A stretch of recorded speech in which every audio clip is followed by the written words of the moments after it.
नमस्कार। आज बात करेंगे भारतीय इतिहास के उस काले दिन की जिसने पूरे देश की आत्मा को झकझोर कर रख दिया था। जी हाँ, हम बात कर रहे हैं जलियांवाला बाग नरसंहार की। देखिए, ये सिर्फ एक घटना नहीं थी। असल में ये वो मोड़ था जिसने हमारी आज़ादी की लड़ाई का रुख ही हमेशा के लिए बदल दिया। सोचिए, एक तरफ त्योहार का माहौल है, लोग खुशियां मना रहे हैं, और अचानक वो जगह एक कत्लगाह में कैसे बदल जाती है? यही सवाल तो इस पूरी कहानी के दिल में है। तो चलिए समझते हैं कि आखिर ऐसी नौबत आई क्यों। तो सबसे पहले ये समझना जरूरी है कि उस दिन बाग में जो भीड़ जमा थी वो सिर्फ त्योहार मनाने नहीं आई थी। नहीं, उनकी मौजूदगी असल में एक बहुत बड़े विरोध की आवाज थी। एक ऐसी चिंगारी थी जो पूरे पंजाब में, आप कह सकते हैं, आग की तरह फैल रही थी।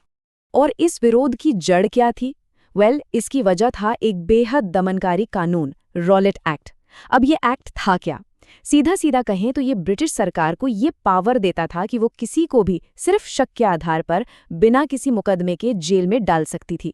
जाहिर है, ये तो लोगों के बुनियादी हकों पर सीधा हमला था, और इसी के खिलाफ पूरे पंजाब में शांति से प्रदर्शन हो रहे थे। और जलियांवाला बाग की वो सभा, वो भी इसी का एक हिस्सा थी।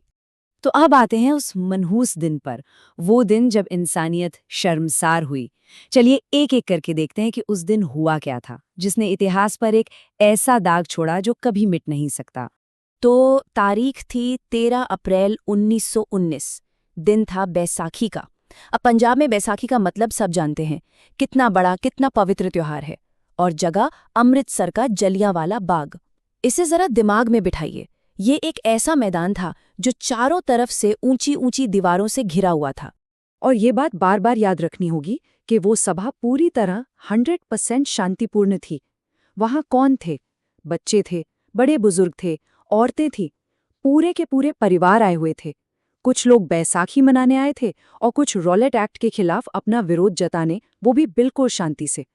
माहौल में कोई टेंशन नहीं थी, बल्कि एक त्योहार वाला, एक साथ होने वाला फील था।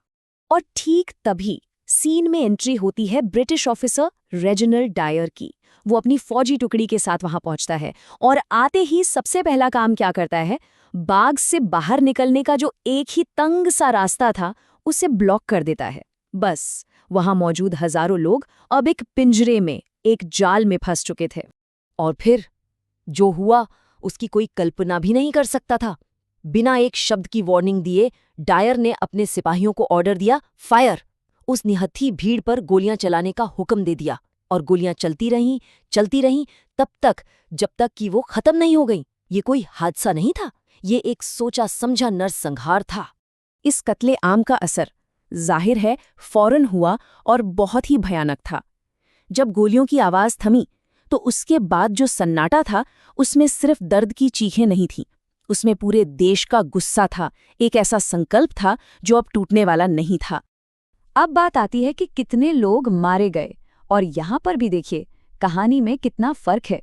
ब्रिटिश सरकार ने जो ऑफिशियल आंकड़े दिए उसमें कहा गया कि कुछ 100 लोग मरे, लेकिन जो भारतीय सोर्सेस थे उनका कहना था कि ये गिनती 1000 से भी कहीं ज्यादा थी। और सच तो ये है कि असल आंकड़ा क्या था, ये शायद हमें कभी पता ही ना चले। जैसे जैसे इस वहशीपन की खबर देश में फैली, आग की तरह, बस समझ लीजिए कि पूरे देश में गुस्से की एक सुनामी आ गई। ये सिर्फ एक गोलीबारी नहीं थी, नहीं, ये ब्रिटिश राज का असली क्रूर चेहरा था जो सबके सामने आ गया था। और इस चेहरे ने हर एक भारतीय की रूह को अंदर तक हिलाकर रख दिया। तो आखिर में सवाल ये उठता है कि इस एक भयानक घटना ने भारत की आज़ादी की लड़ाई का रुख कैसे हमेशा हमेशा के लिए मोड़ दिया? क्योंकि ये एक अंत नहीं था, बिल्कुल नहीं। ये तो एक नई और ज्यादा मजबूत लड़ाई की शुरुआत थी। देखिए, हुआ ये कि इस हत्याकांड ने आज़ादी के आंदोलन में एक नई जान डाल दी। जो थोड़ा बहुत यकीन लोगों के मन में ब्रिटिश न्याय को लेकर था, वो पूरी तरह से चकनाचूर हो गया। महात्मा गांधी ने भी अपना आंदोलन ब्रिटिश सरकार के खिलाफ और ज्यादा तेज कर दिया। पूरे देश में आज़ादी की लड़ाई को जैसे एक नई एनर्जी, एक नया मोमेंटम मिल गया। सच कहें तो इस एक घटना ने फ्रीडम स्ट्रगल को एक ऐसी दिशा दे दी जहां से अब पीछे मुड़ने का कोई सवाल ही नहीं था। तो ये सब जानने के बाद हम एक बहुत ही अहम सवाल पर आके रुकते हैं। जलियांवाला बाग की वो शहादत हमें सिखाती क्या है? ये हमें उस भारी, बहुत भारी कीमत की याद दिलाती है जो आज़ादी के लिए चुकाई गई। ये हमें उन अनगिनत कुर्बानियों को हमेशा याद रखने की वजह देती है, जिनकी नींव पर आज का भारत खड़ा है।